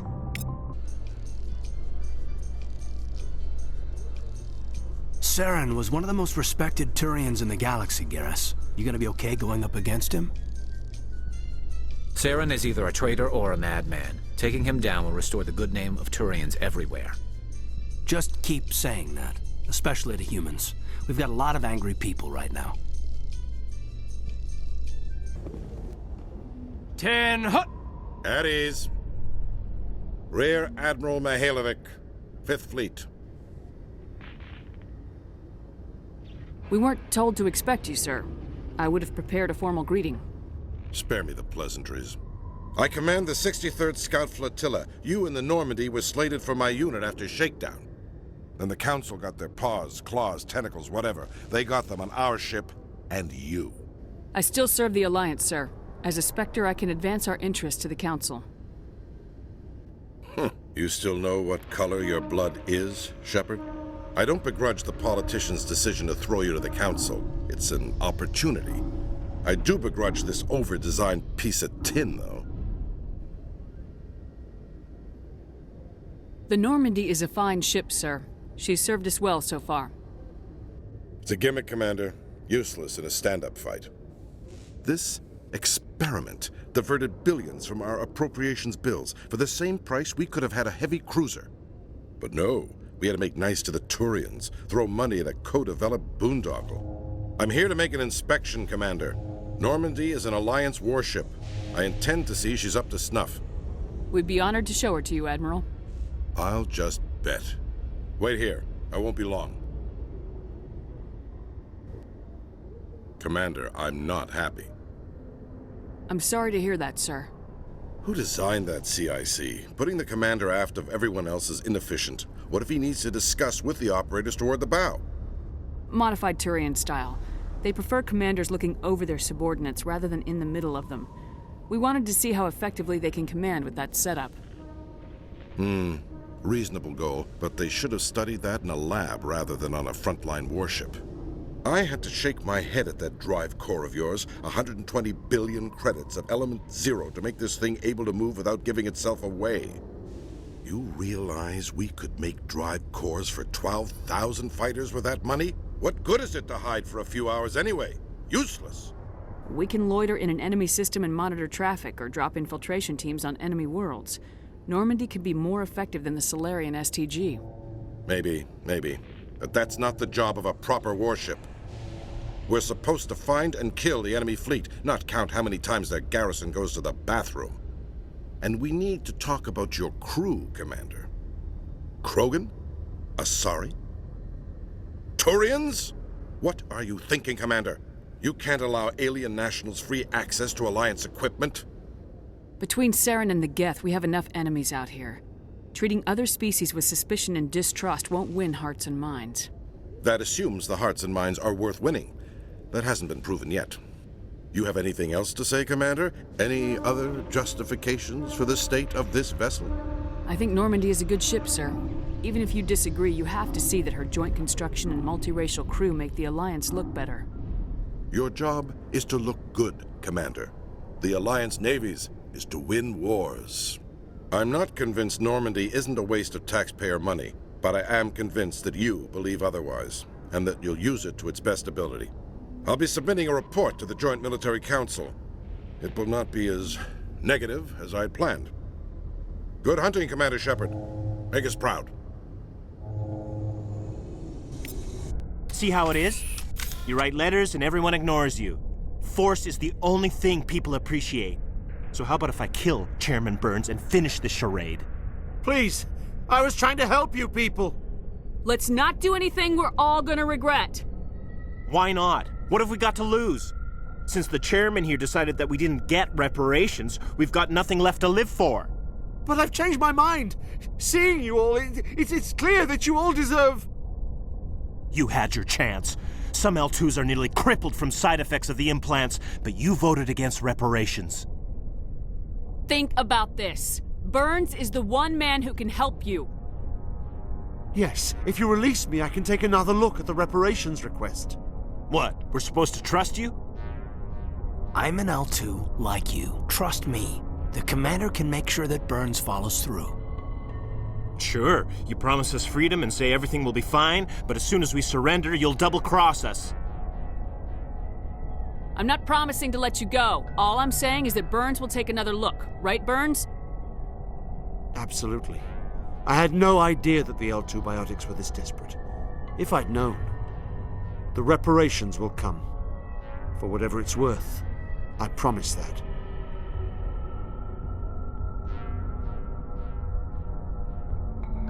You're right. I don't want to die. Maybe something will happen this time. We surrender. Thank you, Commander. I thought I was dead when they took me. I'll see to it that the reparations discussion is reopened. I didn't know they were so desperate. A 5th Fleet cruiser will be by shortly to pick you and the prisoners up.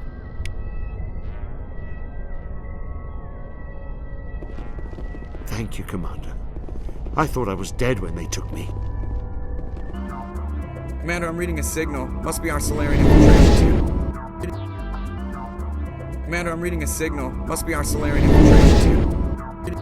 Check out those defense towers. Drop the Mako. We'll go in hot and take them out. I'll get you in underneath their radar, Commander.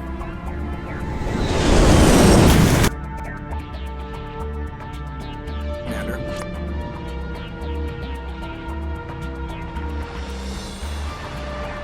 Stay out of range and continue evasive maneuvers until I bring those AA towers down. I know the drill. Meet you at the camp once those towers are offline. Joker out. There go the Solarians.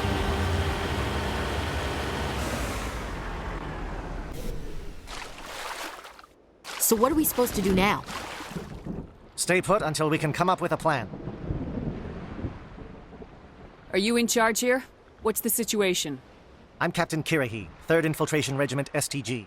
You and your crew have just landed in the middle of a hot zone. Every AA gun within 10 miles has been alerted to your presence. What are we supposed to do in the meantime? We stay put until the Council sends the reinforcements we requested. We are the reinforcements. What? You're all they sent? I told the Council to send a fleet. We couldn't understand your transmission. They sent me to investigate. That is a repetition of our task. I lost half my men investigating this place. So what have you found? Saren's base of operations. He set up a research facility here, but it's crawling with Geth and very well fortified. Is he here? Have you seen him? No, but his Geth are everywhere, and we've intercepted some comms referring to Saren. This is his facility, there's no doubt about that. What's Saren researching? He's using the facility to breed an army of Krogan. How is that possible? Apparently, Saren has discovered a cure for the genophage. The Geth are bad enough, but a Krogan army. He'd be almost unstoppable. Exactly my thoughts. We must ensure that this facility and its secrets are destroyed. Destroyed? I don't think so.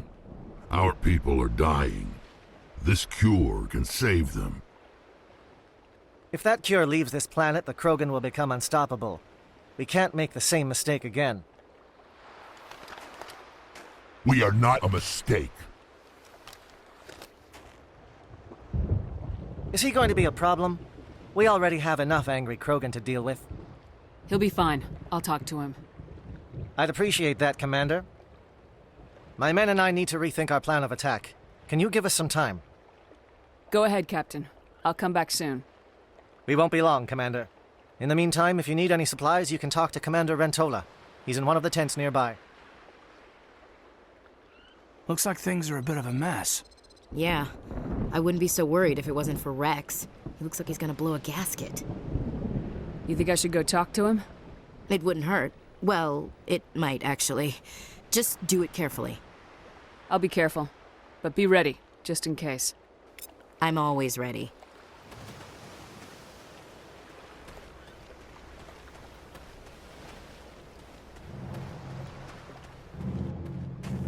This isn't right, Shepard. If there's a cure for the genophage, we can't destroy it. I understand you're upset, but we both know Saren's the enemy here. He's the one you should be angry with. Really? Saren created a cure for my people. You want to destroy it. Help me out here, Shepard. The lines between friend and foe are getting a little blurry from where I stand. This isn't a cure, it's a weapon, and if Saren is allowed to use it, you won't be around to reap the benefits. None of us will. That's a chance we should be willing to take. This is the fate of my entire people we're talking about. I've been loyal to you so far. Hell, you did more for me than my family ever did. But if I'm going to keep following you, I need to know we're doing it for the right reasons. Rex, these Krogan are not your people. They're slaves of Saren, tools. Is that what you want for them? No, we were tools for the Council once. To thank us for wiping out the Rachni, they neutered us all. I doubt Saren will be as generous. All right, Shepard. You've made your point. I don't like this, but I trust you enough to follow your lead. Just one thing. When we find Saren, I want his head.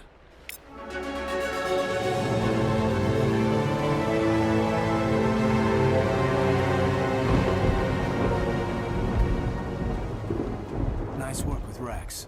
I didn't think anything would calm him down. It won't be an easy fight, but we're ready when you are. Normally I wouldn't think much of Solarians in a firefight, but these soldiers seem well trained.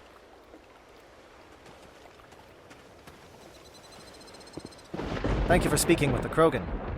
The assault on Saren's base will be difficult enough as it is. I assume that means you've come up with a plan.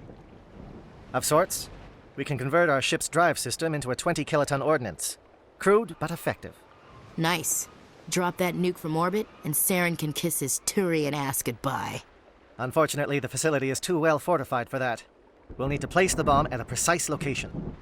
Where do we take the nuke? And how do we get there? The bomb must be taken to the far side of the facility. Your ship can drop it off, but we'll need to infiltrate the base, disable the AA guns, and pacify any ground forces first. You want us to go in on foot? We don't have enough men. It does sound a bit risky. Is there no other way? No, but I think we can work around that. I'm going to divide my men into 3 teams and hit the front of the facility. While we've got their attention, you can sneak your shadow team in the back. It's a good idea, but your people are going to get slaughtered. We're tougher than we look, Commander. But it's true. I don't expect many of us will make it out alive. And that makes what I'm going to ask even more difficult. I need one of your men to accompany me, to help coordinate the teams. We'll need someone who knows Alliance communication protocols. I volunteer, Commander. Not so fast, LT. Commander Shepard will need you to arm the nuke. I'll go with the Solarians. With all due respect, Gunnery Chief, it's not your place to decide. Why is it that whenever someone says, with all due respect, they really mean kiss my ass? Williams, you'll accompany the captain. No heroics, understood? Aye, aye, Commander. I will have the ordnance loaded onto the Normandy and brief your crew on its detonation sequencing. Do you have any questions before we go, Commander? I'm ready when you are, Captain. Excellent. Then if you'll excuse me, I need to prepare my men. Well, this is it. Don't do anything stupid while I'm gone, LT. You too, Commander. We'll be fine. You'll see. Yeah, Good luck. Is there something you want to say, Chief? I don't know. It's just weird, going under someone else's command. I've got used to working with you. All of you. Don't worry. We'll see you on the other side. I know. It's been an honor serving with you, Commander. It doesn't matter if we're not in the same unit. We are still a team. Watch each other's backs, keep your eyes open, and fight like I know you can. We'll all come out of this in one piece. You bet, Commander. You all know the mission and what is at stake. I have come to trust each of you with my life, but I have also heard murmurs of discontent. I share your concerns. We are trained for espionage. We would be legends, but the records are sealed. Glorying in battle is not our way. Think of our heroes. The silent step who defeated a nation with a single shot. Or the ever alert who kept armies at bay with hidden facts. These giants do not seem to give us solace here, but they are not all that we are. Before the network, there was the fleet. Before diplomacy, there were soldiers. Our influence stopped the Rachni, but before that, we held the line. Our influence stopped the Krogan, but before that, we held the line. Our influence will stop Saren. In the battle today, we will... Comm check. Do you read me, Commander? Loud and clear. Good. We'll start our push. We'll try to make it to the AA guns, but it might be up to you to finish the job. And Commander, if you see any way to undermine their defenses, we could definitely use the help. Over here. It's another beacon. Like the one on Eve.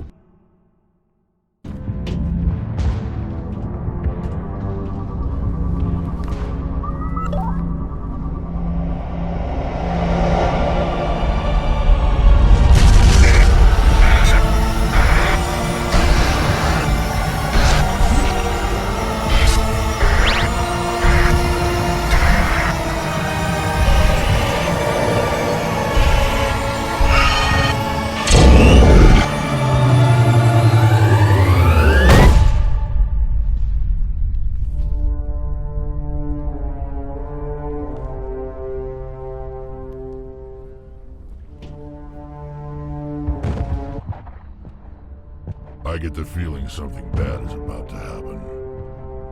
You are not Saren. What is that? Some kind of VI interface? Rudimentary creatures of blood and flesh. You touch my mind, fumbling in ignorance, incapable of understanding. I don't think this is a VI. There is a realm of existence so far beyond your own, you cannot even imagine it. I am beyond your comprehension. I am Sovereign. Sovereign isn't just some Reaper ship Saren found. It's an actual Reaper. Reaper, a label created by the Protheans to give voice to their destruction.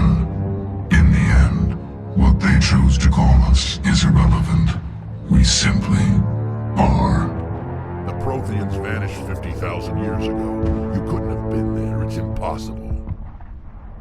Organic life is nothing but a genetic mutation. An accident. Your lives are measured in years and decades. You wither and die. We are eternal, the pinnacle of evolution and existence. Before us, you are nothing. Your extinction is inevitable. We are the end of everything. There is an entire galaxy of races united and ready to face you. Confidence born of ignorance.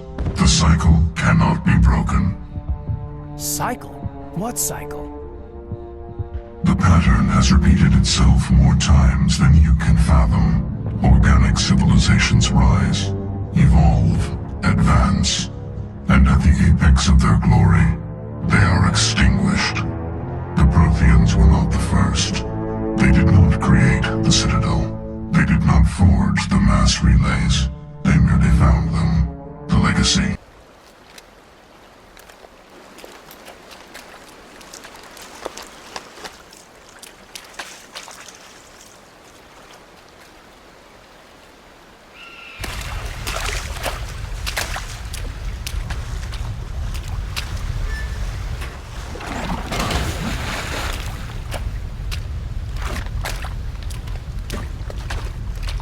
Bomb is in position. We're all set here.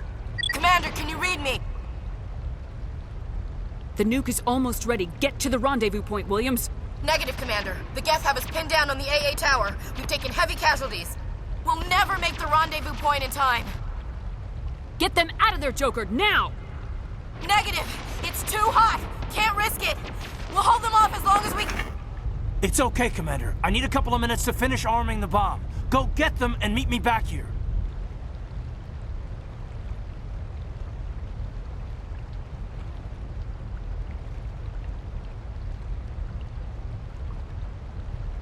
Up To the AA tower. Move!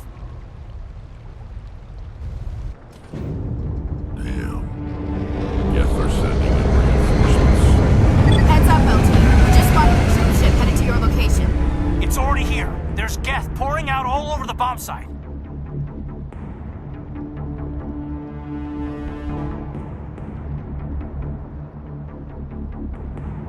Can you hold them off?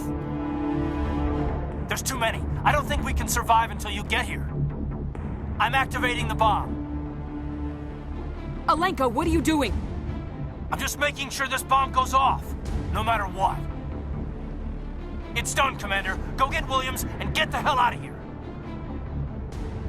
Screw that! We can handle ourselves. Go back and get Alenko.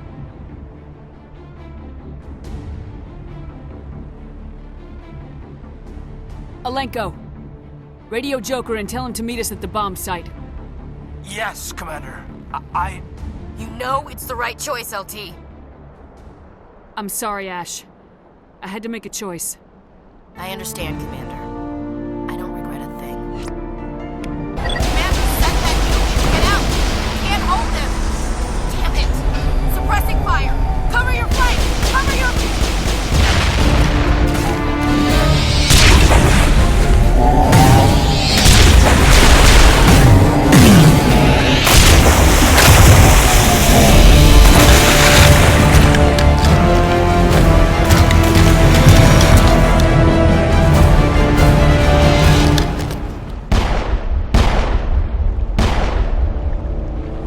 I applaud you, Shepard. My Geth were utterly convinced the Solarians were the real threat. An impressive diversion. Of course, it was all for nothing. I can't let you disrupt what I've accomplished here. You can't possibly understand what's really at stake. Why are you doing this? You've seen the vision from the beacons, Shepard. You of all people should understand what the Reapers are capable of. They cannot be stopped. Do not mire yourself in pointless revolt. Do not sacrifice everything for the sake of petty freedoms. The Protheans tried to fight, and they were utterly destroyed. Trillions dead, but what if they had bowed before the invaders? Would the Protheans still exist? Is submission not preferable to extinction? Do you really believe the Reapers will let us live? Now you see why I never came forward with this to the Council. We organics are driven by emotion instead of logic. We will fight even when we know we cannot win. But if we work with the Reapers, if we make ourselves useful, think how many lives could be spared. Once I understood this, I joined Sovereign, though I was aware of the dangers. I had hoped this facility could protect me. You're afraid Sovereign is influencing you. You're afraid he's controlling your thoughts.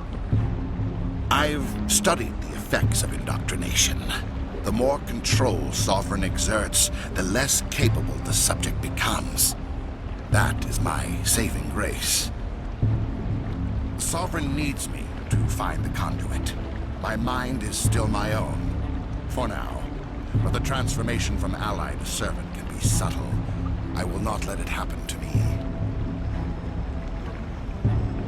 Why are the Geth following Sovereign? They believe Sovereign to be some kind of god, the pinnacle of their own evolution. But the reaction of their deity is most telling. It is insulted. Sovereign does not desire the pitiful devotions the Geth hurl at it. They are just tools, and no amount of belief on their part will change that. But as tools, they are useful. They will survive the coming invasion. If organic life is to survive, we must also prove we are useful. We must work with the Reapers. Tell me why Sovereign needs the conduit. Tell me what it is. Maybe we can find a way to stop them. The conduit is the key to your destruction and my salvation. Sovereign needs my help to find it. That is the only reason I have not been indoctrinated. Sovereign's manipulating you and you don't even know it. You're already under its power. No, Sovereign needs me. If I find the conduit, I've been promised a reprieve from the inevitable. This is my only hope. Together, we can stop Sovereign. We don't have to submit to the Reapers, we can beat them!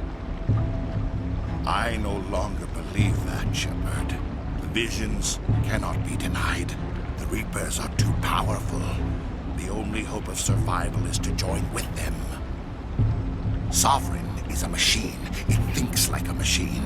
If I can prove my value, I become a resource worth maintaining. There is no other logical conclusion. You were a Spectre. You were sworn to defend the galaxy. Then you broke that vow to save yourself. I'm not doing this for myself. Don't you see? Sovereign will succeed. It is inevitable. My way is the only way any of us will survive. I'm forging an alliance between us and the Reapers, between organics and machines. And in doing so, I will save more lives than have ever existed. But you would undo my work. You would doom our entire civilization to complete annihilation. And for that, you must die.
Everybody, hang on!